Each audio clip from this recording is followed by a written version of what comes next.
तव कथामृतं तप्त जीवनम कविभिरीडितं कल्मषापहं श्रवणमंगलं श्रीमदाततं भुवि गृह्णन्ति ये भूरिदा जनाः.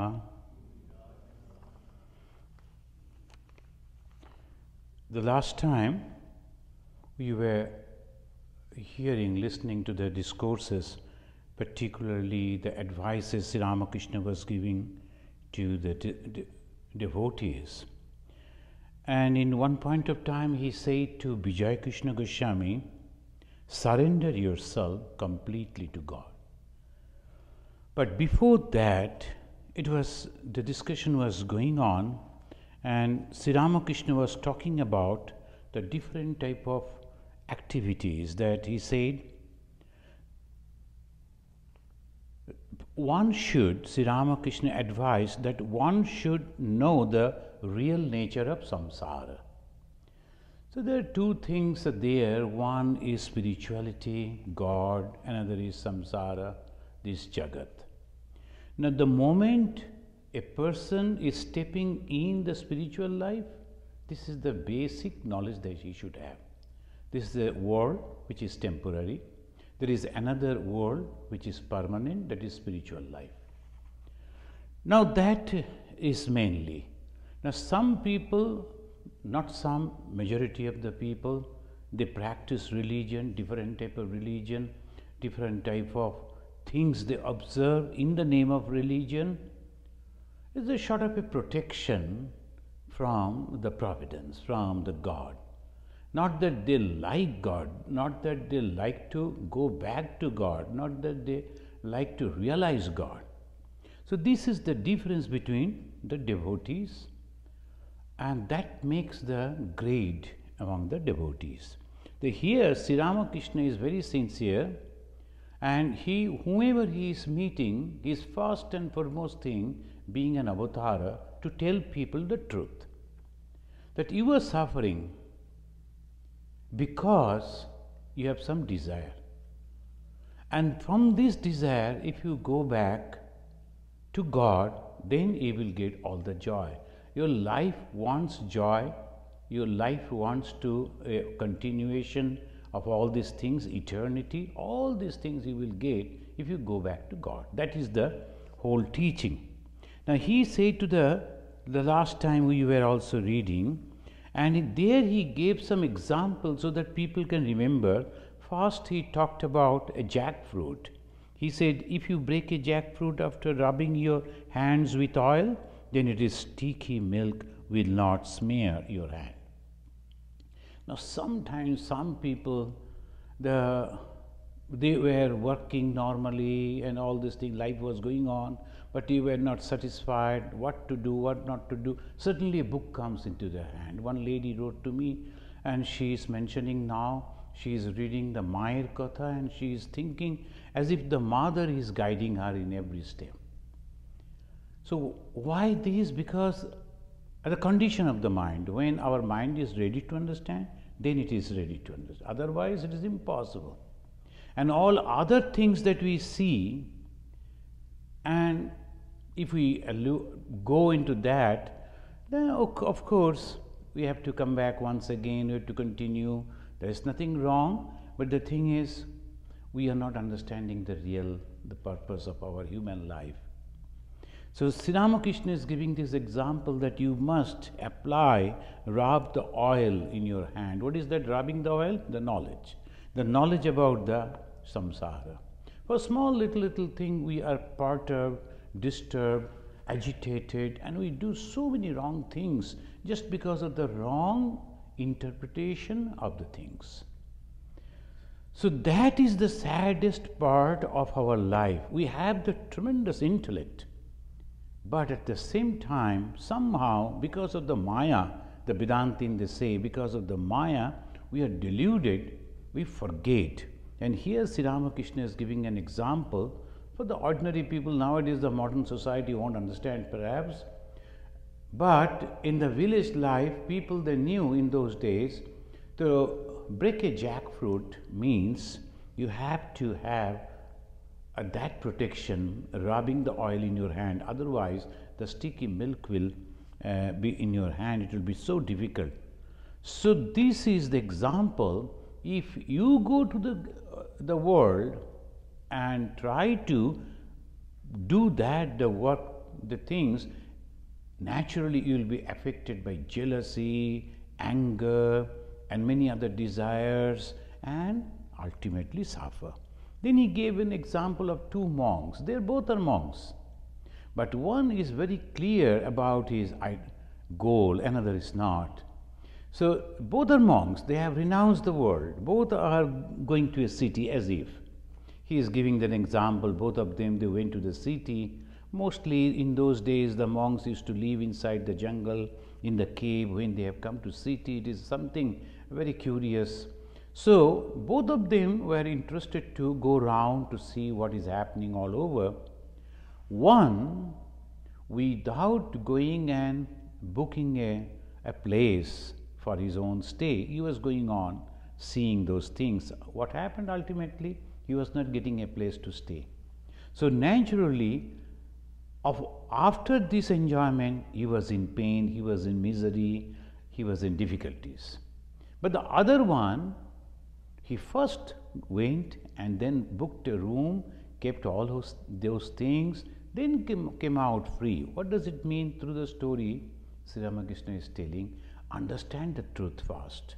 Go to God, realize God. Then come back and enjoy the whole life. There will be no problem for you then. So these two examples, and third example he is giving, and that is the Abadhuta. And he is telling this Abadhuta, the great personality, he actually chosen the gurus from the nature. 24 gurus, we all know about the Abadhuta. And then he was telling about the Abadhuta, that the kite and the crows. This kite, he got a fish and he was flying, the crows all chased it, and then finally he had to give that fish up, and then the crows went for the fish, kite was all right. Then he understood, Abadhuta observed that and said, oh, that means if I have the desire and also the Vishaya, these different objects, naturally all these things will come to me and all the problem will come. So free from desire, and one should work with care. Work should not bind him. That is what Sri Ramakrishna is teaching. Without work, we cannot remain. The desire is the cause of all bondage and misery, but one should have to work because of the nature. Nature will force that we must have to work. When we have to work, we work in such a way so that we are not bound by that. Now that is the greatest challenge for the Ramakrishna mission monks. In the traditional monks, they don't have any work. So still now there are many are there who is not having any organization, any bindings, any responsibilities. They move from here and there, whatever food they get, wherever they can lay, they just spend their time over there. Like this, they move, they are free. We can think that they are not having the anxiety or the desire. Are they? They may be having another problem, because they are thinking next day what I am going to eat, where I will get the food, so where a little bit of shelter, all these different type of thoughts first. Secondly, they are not having any organization, but still you cannot be all alone. There are other people are also there, different type of people. So obviously the different thought currents, all those things are still there. They are not working as such, but still they are in the same way bound. And then, so here this is the problem. So we must have to work, but we should work in such a way that we are not bound. That is the teaching of Sri Ramakrishna. And we find in the Viveka Chudamani, the greatest Advaita Vedantin, Shankaracharya, he is in the 327th sloka of the Viveka Chudamani, he is giving this Shankalpa Barjayet Tasmat Sarva anartha karanam. Sankalpa means desire. Barjayet, give up. Tasmat, therefore. Therefore, give up all desire, because sarva anartha karanam, that is the root of all problem. That is the Shankaracharya say. If you don't have the desire, then there is no problem. If you are expecting the result of your work, then there is the problem. So that is what Shankaracharya said, and we know in the Bhagavad Gita, it goes on giving one after another the step by step how the problem is coming. In the second chapter, 62 and 63 sloka, it says, Dhyato Vishayan Pumsha. It goes on and on. The first is the company of the object. We just see an object or touch an object or be near to that object, and we start loving that object. Then the inclination generates, and from the inclination develops the desire to have that, possess that, and from the desire begets anger. If I can't get that, even after getting, if somebody is just coming to share, so the anger, and anger, from the anger comes the delusion, then loss of memory, that destroys the discrimination, and finally the ruin. So one after another, the step by step, the Gita has given the wonderful psychological what's called explanation. What is the problem? In the Yoga Vasishta, a very famous book in the Advaita philosophy, it says, Yat kinchid api sankalpat naro dukkhe nimajjati. Again, the sankalpa means the desire. Yat kinchit api, even if there is a very small desire is there, naro dukkhe nimajjati, then the human being then merged in the sorrow. Dukkhe nimajjati. So everywhere that is the teaching. Now, as maximum possible I am practicing, that is the different thing. But the truth is this, Satya is this, if we want to get the eternal joy, the eternal bliss, one thing we have to give up, and that is called desire. That is also teaching of the Ma Saradamani Devi. So this way it goes, Na kinchidapi sankalpat sukham akshayam asnute. Again, that Yoga Vasishta says, Na kinchidapi sankalpat, if you don't have the desire, then what happened? Sukham akshayam. Akshaya sukha, and there is no end to the joy. Akshayam sukham asnute. Free from all desire, one gets eternal bliss. So this is the ultimate. Now, whatever the capacity I am having, accordingly we have to try to reach to that. Not that this very moment I have to give up everything. This is the preparation, and that is called sadhana. Sri Ramakrishna ascertained that nishkarma karma bhalo. If you are practicing nishkama karma, that is good. Work without any selfish motive is good. We cannot stop doing work. And when we are working, if we have nishkama karma, kama means desire. Whenever we are doing something without any desire, without any motive, selfish motive, then it is the good. How can one be free from desire? That is the question it comes. Then we find that Rishi Vasishta, Yoga Vasishta, that Rishi Vasishta is telling to the Sri Rama. Sri Rama is asking this question to his guru, Yoga Rishi Vasishta. Then he said, Rama swatma bicharo ayam. Hey, O Rama, you go on discriminate. You go bichara. Within your mind, ko ayam. Who am I? Syami tirupakaha. And then he will come and slowly, chitta, dudruma, bijasya. Chitta means the repository of all thoughts. That is the tree. There are so many things are there. All the desires are accumulated in one place. Dahane, dahana, smritaha. That will be burned down.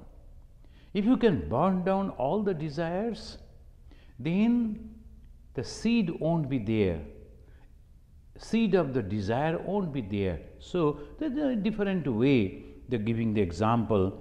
Is the 5th chapter, 1st sloka of the Yoga Vasishta. It says, O Rama, discriminate who am I and burn the seed of desire. Then Sri Ramakrishna in one place said, when love of God is awakened, work drops away of itself. Now, how to give up the desire? And when there is a desire, there is a work. When I work, the result comes. When the result comes, because of my desire, it binds. And when it binds, again the birth and death circle I go. This is the whole problem. Now, to go out, spiritual life means what? Adhyatmik Jivan. Adhyatmik Jivan, that we say, spiritual life, the religion, all these things we are listening thousands and thousands of years. And what is that actually? It comes from the desire, desirelessness. When desire, it takes to the samsara. When you go to the samsara, then there are so many waves of happiness and misery. And when you go to the spiritual life, it is the eternal peace. Now the choice is ours. When we take this choice, choose this one, that I will go in this way, okay. Now that, shall we completely leave the household life? Each and every one, all the people of the world should become monks, giving up all desires? Swami Vivekananda, it is impossible, it is not possible. Because of different type of temperaments are there, minds are there. Swami Vivekananda gave a very practical suggestions. He says, in Bengali he said, taposyar phale shanti ashe. আবার পরার্থে কর্ম করলে তপস্যা হয়. Now, tapasya, that is the spiritual practice, spiritual austerity. That is called tapasya, tapa. And when someone is practicing that spiritual discipline, then he gets that divine power. Shakti, the divine power, it comes. But again he said, working for the other without any self-interest is the tapasya. So this is the, we have to work because it is in our nature, we can't stop. Now he said, why not turn it? That energy which is forcing you to do some work, do it for the betterment of others without any interest, then that will be, itself is tapasya, spiritual practice, and that will give you divine power. So that is Vivekananda's suggestions, and here Sri Ramakrishna says, when love of God is awakened, work drops of itself. Now, love of God is not a matter of joke, it's a great thing, it's so difficult to get. The love of God, then if God makes some men work, let them work. Now he is suggesting in this way, ultimate. Swamiji said, through the work we can go, but the work should be without any interest. Then you can develop the spiritual power. Then when that spiritual power comes, it takes you, as the Hindus they believe, one to the knowledge, another to the devotion. Sri Ramakrishna at this moment talking about the devotion, and he is telling the love of God when it comes. What is this love of God? Again it says there are 3 types of love of God. One is samartha, another is samanjasa, and third is sadharani. One is samartha, love for love's sake. That's called samartha. And the literal translation of this Sanskrit word, samartha, means is capable. He is so powerful that he is not asking anything from God. I just love you, that's all. We saw that this is that was there in practice in the life of Swami Vivekananda. He used to come to Sri Ramakrishna. Sri Ramakrishna used to like him so much. Every day he used to wait that Narendranath will come. It continued. Suddenly, Sri Ramakrishna stopped talking to Vivekananda, not even looking at him. It happened that way. So naturally we can understand when a person is giving attention to me, suddenly he stopped. So why he is not talking? What's the problem? We are naturally, we think in that way. Well, Narendra, the young man of 18, 19 years, can imagine that totally, as we call, immatured mind. But he was spiritually so developed. He used to come, he used to listen to Sri Ramakrishna's words, and Sri Ramakrishna is avoiding him. That also he understood, but still he used to come. After almost a month, as a long period, then Sri Ramakrishna suddenly asked him, "Hey, I don't talk to you. Why do you come here?" Casually he gave the answer, "Sir, I love you, like you, so I come. Whether you like me or not, it doesn't matter. Whether you love me or not, it doesn't matter. Whether you are giving attention to me or not, that doesn't matter to me. I like you." And that is called samartha, because he had that tremendous mental power. Most of us, we are so poor, so weak, we always wants to get the attention or the support, and then only we feel like going over there, otherwise not. But this is the ideal that I like. So whether they are liking it to me or not, it doesn't matter. So that is called samartha, samanjasa, in between. And sadharani, mostly that people, they come, the sadharani prema, love for God. Majority of the people, millions and millions, they go to God, they love God, they can sacrifice their life for God, they can take the life of other people also for God. All these things are sadharani. Why? There is a lot of ignorance about God, but still there is an attraction for God. So this sadharani and samanjasa, they have understood what is actually the God, but still could not develop that intense desire to see God. So here Sri Ramakrishna is telling, you see, when bound by ties, one is jiva. When bound by ties means desire. And when free from ties, one is Shiva. Why the human being is so important? Why the God is coming again and again in different places? I was just writing an editorial for the coming Izine, Chicago Calling, giving this. There's a desire to see God.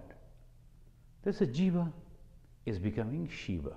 If we are not having that quality, then we will never and ever come to the temple or the church or mosque or anywhere for that.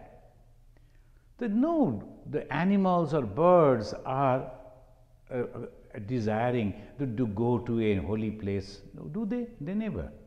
Millions of people also never care. Even if they are living so close to the very holy places, even they don't care. But some people, they go. Why? Because through the experience of life, they have reached to that particular point. There, they are feeling, either knowingly or unknowingly, a desire to realize God, to desire to go to God. And that is called our jiva trying to become Shiva. How the jiva will become Shiva if the potentiality is not there? That's why it says potentiality is there. Only when the ties, the ties desires are not there, that very jiva will become Shiva the next day. That very moment, if the ties are there. All the desires are gone, immediately it is Shiva. So that is the uniqueness.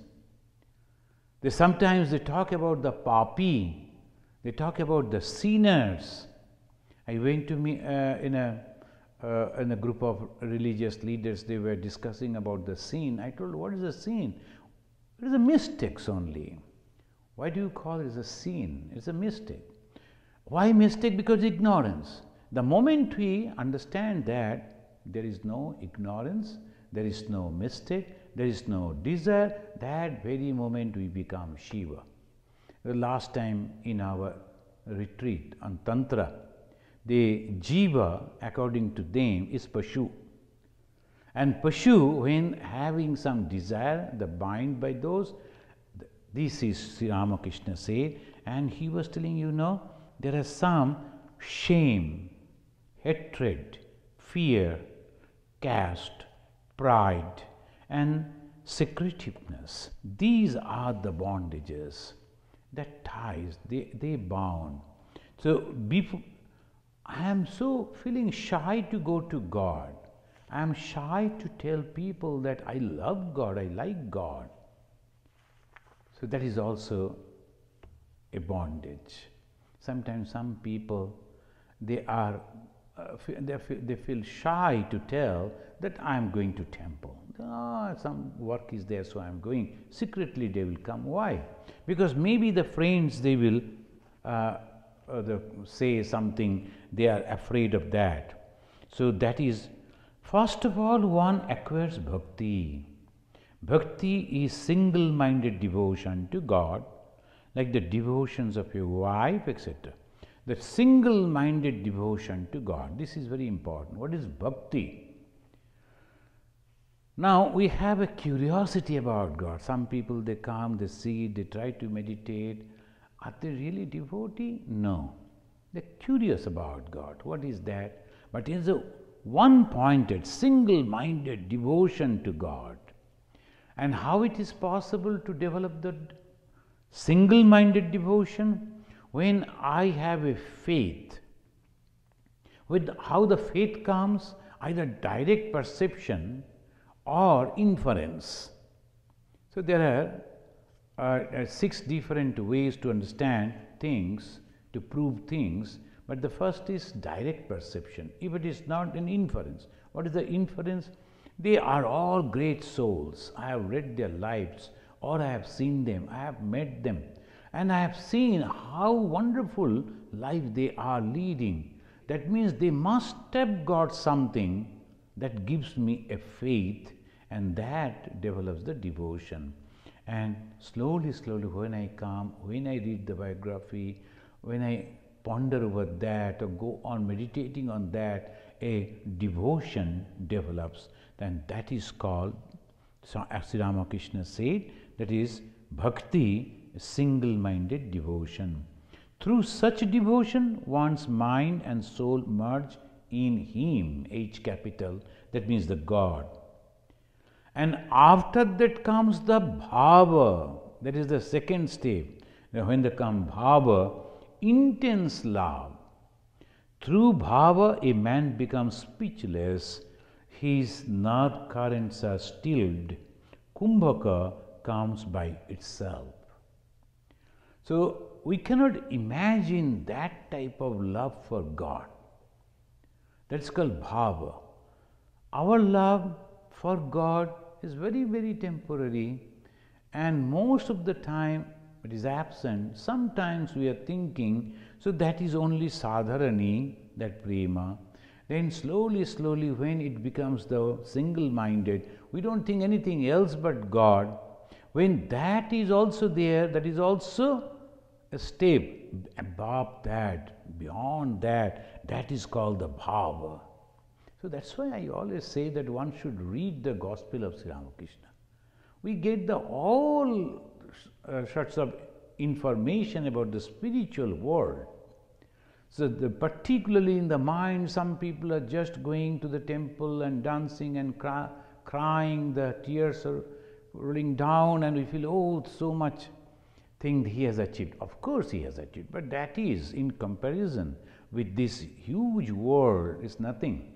He is giving a man who has actually passed through everything, experienced everything. He is giving the first hand the account of this, and he says that is called bhava. But after bhava there comes prema. And this prema is asotic love. It is impossible to explain. And when the prema bhakti comes, Sri Ramakrishna said, the Chaitanya had that love, prema bhakti. Ahamta and mamata, these are the two things we find in those who were having the prema bhakti. So, bhakti, that is the devotion, single-minded devotion for God. Then come bhava, then prema bhakti. Sri Ramakrishna is giving that way. Ahamta, ahamta means I have to take care of God, otherwise who will look after him? That is type. So he goes in such a way that I have to take care of God. Baby Krishna, baby Rama. So the Yashoda, Radha, Devaki, Gopis, they were having this type of devotion. That's called prema bhakti. And mamata, without me he has no one.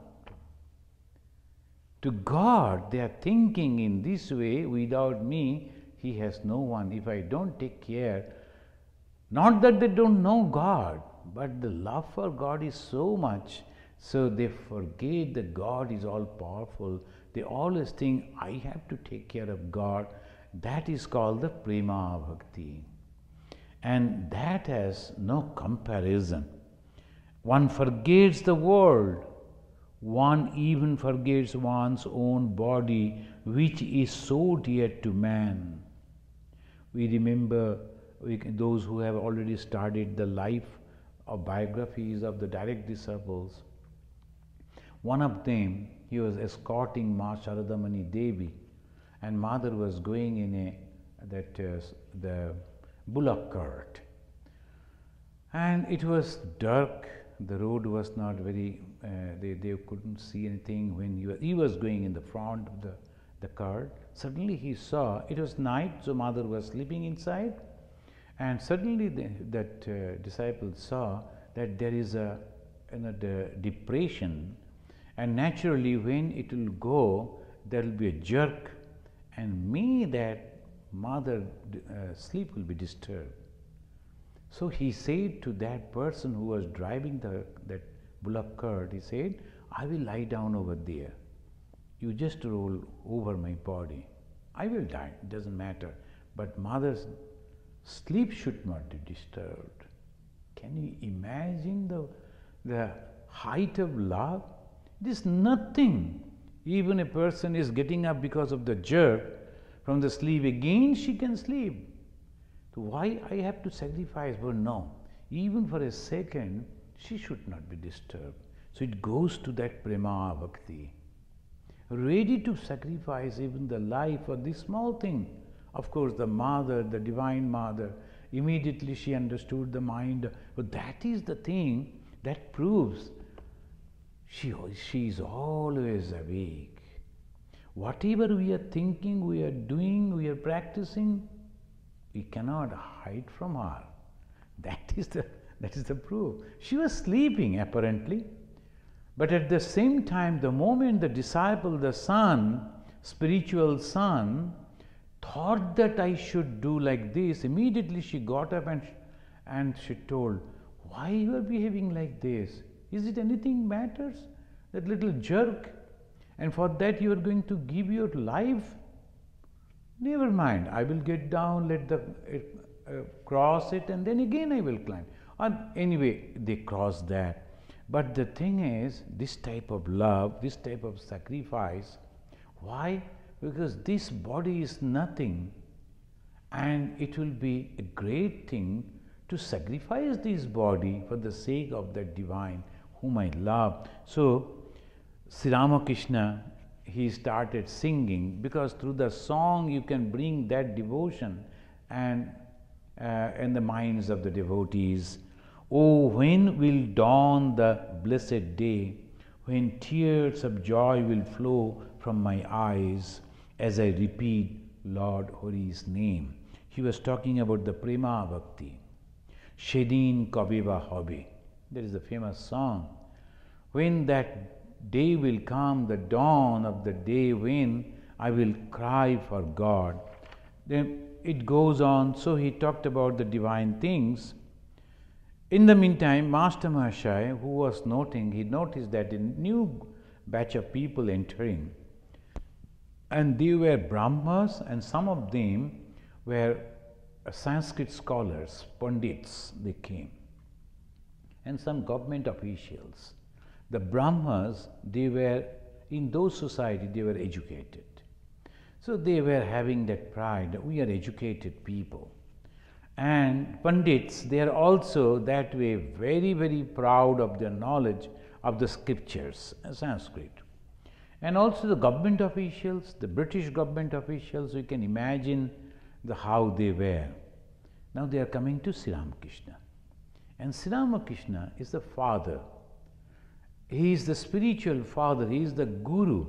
So obviously, even without noticing them, he is going on telling something to remove their ignorance. He is telling that Bhava still, he was going on explaining, when Arjuna was about to shoot at the target, the eye of a fish, his eyes were fixed on the eye of the fish and on nothing else. So you know that story, that one, it's called the wheel was moving, rotating, and on the fish made of wood that was hanging. And the challenge was one who can see the reflection of that fish on a water pot. Seeing the reflection, if one can shoot and hit the eye of the fish, that will give the proof that he is a great archer and he will be given to the princess. So Arjuna was concentrating on that, on the reflection. In the meantime, the wheel is also going on. So the concentration was that way, and calculation that I will shoot without looking at the target, only seeing that image over there. That Sri Ramakrishna giving the example, look at it. The mind should be single-minded, one-pointed, concentrated, as the Arjuna, he is that explaining. When Arjuna was about to shoot at a target, the eye of a fish, his eyes were fixed on the eye of the fish and on nothing else. He didn't even notice any part of the fish except the eye. In such a state, the breathing stops and he experiences the kumbhaka. In the yoga, that we go for the kumbhaka. The kumbhaka means a pitcher, a pitcher full of water or pitcher full of air. And this body, when we breathe in and then hold that inside without any movement, that is called kumbhaka. The terminology. Rechaka, Puraka, Kumbhaka. Puraka when you are inhaling. Rechaka when you are exhaling. Kumbhaka when you are withholding the air. When the concentration becomes 100%, then people forget about the body and they forget about inhaling and exhaling, and that is the condition of the kumbhaka. So Arjuna's condition, Sri Ramakrishna is telling, if you like to be successful in your meditation, in your God realization, then you have to be like that. Friends, we can understand how difficult it is, because whoever has tried to concentrate, to control the mind, it knows the mind is full of so many varieties of thoughts. Whenever we are trying to concentrate, thousands of waves of thoughts are carrying it away. Now, Sri Ramakrishna is telling that you have to somehow develop this, and then it is possible. Another characteristics of God vision is that a great spiritual current rushes up along the spine and goes towards the brain. If then the devotee goes into samadhi, he sees God. So he is giving the fast 10 experiences. We have read in the book, but has anyone practiced that? And we find a person over here, and that is the greatness of Sri Ramakrishna. He practiced the path of love, also yoga, also jnana, and bhakti and karma. So all these 4 paths of the Hindus he has practiced. All the religious faiths he has practiced. Then he came out and said all these things. So those, not only the Hindus, anyone wants to develop the spiritual life, I think this is the guidebook. He is telling that the characteristics of God vision, how I will know that I am realizing the God? It will rush through and merge and then only seeing God. Then he turned to the Brahmo devotees who had just arrived. Master Moshe gave that account. Sri Ramakrishna said to them, mere Pandits, immediately he was telling them, when he saw those people, usually in those days people used to, the Pandits, the Sanskrit scholars, many of them, most of them, they used to have very, very egoistic person. They used to come and sit and keeping their right leg on the left leg, to showing that they are somebody. That was the body language. They used to show that you must know that I am somebody. Sri Ramakrishna never liked the egoistic people. And as because he is the Guru, he never hesitated to tell this, oh, why these people, how they will mind, etc. He never cared for that. Immediately he said that mere Pandits, devoid of divine love, talk incoherently. Then he is naming one Pandit, Pandit Shamadhyai, once said in the course of his sermon, God is dry. Make him sweet by your love and devotion. Imagine to describe him, the God, as dry, whom even the Vedas declare as the essence of bliss. So much ignorant, but still feeling that I am Pandit. It makes one feel that the Pandit didn't know what God really is. That was why his words were so incoherent. Then he is giving an example immediately. As his own, immediately he is giving an example. A man once said, there are many horses in my uncle's cowshed. From that one could know that the man had no horses at all. No one keeps a horse in a cowshed. Some people pride themselves on their riches and power, their wealth, honor and social position. But these are only transitory. Nothing will remain with you in death. So this is the truth. May not be sometime palatable for many people because they like to listen to some good words about them. Oh, he is a successful man, this, that. Sri Ramakrishna is clear-cut spiritual. So he never hesitates to tell the truth on the face of those people for the betterment of those people.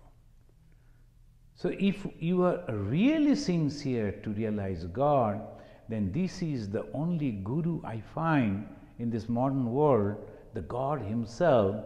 He is mentioning in this way, and these are the things simple but at the same time so difficult to overcome. He mentions it there, their wealth, power, social position, but they don't know that all this transitory. Nothing is going to. So many of the people I have seen in a socially very high position, having lot of power, also wealth, and so many, even the learned people, they never ever mention about all those things. They are so humble. That type of people are also there, very, very humble. Nothing will remain with you in death. So that is the ultimate thing one should remember. And Sri Ramakrishna again, he is singing, Bhebe dekho mon keu karo noy, miche brahmo bhumandale. Bhebe dekho mon keu karo noy, miche brahmo bhumandale. That you are, remember this, O mind, nobody is your own. Vain is your wandering in this world. So this is the truth. No one can be our own. And in different places, Ramakrishna quoted different stories also. The one husband used to go to a guru and say, every time he used to say, my wife loves me so much. Sir, you will never imagine. She loves me so much, loves me so much. Then the guru said, you like to get the taste of her love? So why not? Okay, I will give you one medicine. The left-hand medicine, the moment you pour one drop, you will lose all consciousness, and as if you will be dead to the external world, but you will be conscious to listen to conversation the people will be doing there. And whenever you like to come back to normal life, put the right hand. So don't forget this. So the man took and he lied down the bed and took the left hand one. Then after some time he could understand the wife is crying, calling people, the neighbors came, but the body of that man, as if people are thinking he is dead, but he was conscious, he was listening, it became so many folds, it was so difficult, it twisted in the whole body in such a peculiar way, it was difficult to take out from the room because you have to cut the door. Door was a small one. Then the people started telling, now we have to break the door, we have to make it the space open to take the dead body out. Then the wife was telling, now the man has already gone. I am not going to get him back. Then don't break the door because I have to live in this room, I need a door. So it's better cut his body into pieces and take it out. Then the man put the right hand that drop and came out to life and said, Guru was right, you don't love me, and this is the room that I constructed, the door I constructed, and now you are not hesitant to cut my body into pieces. So that is the story, in a funny way to make nobody is ours. Miche brahma bhumandale, then it says, bhulona dakshina kali, baddha hue maya jale. Vain is your wandering in this world, trapped in the subtle snare of Maya as you are. Do not forget the mother's name. In a simple translation, Dakshina Kali, as because this for the Western people, readers, they won't understand what is Dakshina Kali, so mothers. Very difficult to understand this real spiritual teaching. And most of the people are afraid to know even this. But this is the truth. One must not be proud of one's money. If you say that you are rich, then one can remind you that there are richer men than you, and others richer still, and so on and on. At dusk the glowworm comes out and thinks that it is light the world, but the pride is crushed when the stars appear in the sky. The stars feel that they are giving light to the earth, but when the moon rises, the stars fade in shame. The moon feels that the world smiles at its light, and that it lights the earth. Then eastern horizon becomes red, and the sun rises, the moon fades, and after a while no longer seen. He is giving the example how one after another, someone is thinking, I am giving the light bigger, bigger, bigger and bigger. If wealthy people would think that way, they would get rid of their pride in their wealth. This wealth, because most of the people, the moment the wealth is there, money power as they call it, immediately with the money power you can buy the manpower, or sometimes they name it a muscle power. And when that is in your hand, you can in life like to rule over others. And those who are listening to you, you are giving the shelter. If not, you are fighting with them. All these things goes from the one thing, that is the pride. And by the end of the day, what remains? Nothing. And history of the human society teaches it. I was observing how the Roman emperors, they were behaving, the very powerful king. But the moment the king is dead, all the members of their family were slaughtered. The wife, the children, everyone was slaughtered. The peculiar system. Why the next man who is coming into power doesn't want anyone to challenge. So kill them. There's no way to survive. But where is now the empire? Where is the power? Nothing, nowhere. People go to see the ruins and to imagine that there was once a great king who used to live. So that is the truth. So Manilal fed all the devotees nicely after all the talk. The Sri Ramakrishna, wherever he used to go, always used to give this truth in a very simple way. Only some fortunate ones could understand, and those who understood got blessed. So we will study again the last visit to Keshav in the next chapter, in the next class, but that will be the last class of this session, because it's very difficult to continue this evening class, particularly 7:30, but in the winter, December, January, February, March, will be very difficult. So we are suspending these weekday classes like our Tuesday and Friday, and obviously again in the summer time we will reopen. So let us conclude with this Pranam mantra to Bhagavan Sri Ramakrishna. This is not the last class. There will be another class in this month, and then we will declare. Niranjanam nityam anantarupam bhaktanukampa drita vigraham vai Ishavataram Parameshamidyam Tam Ramakrishnam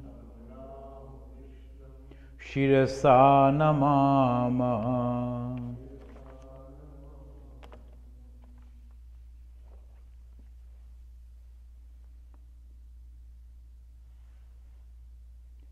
Om Shanti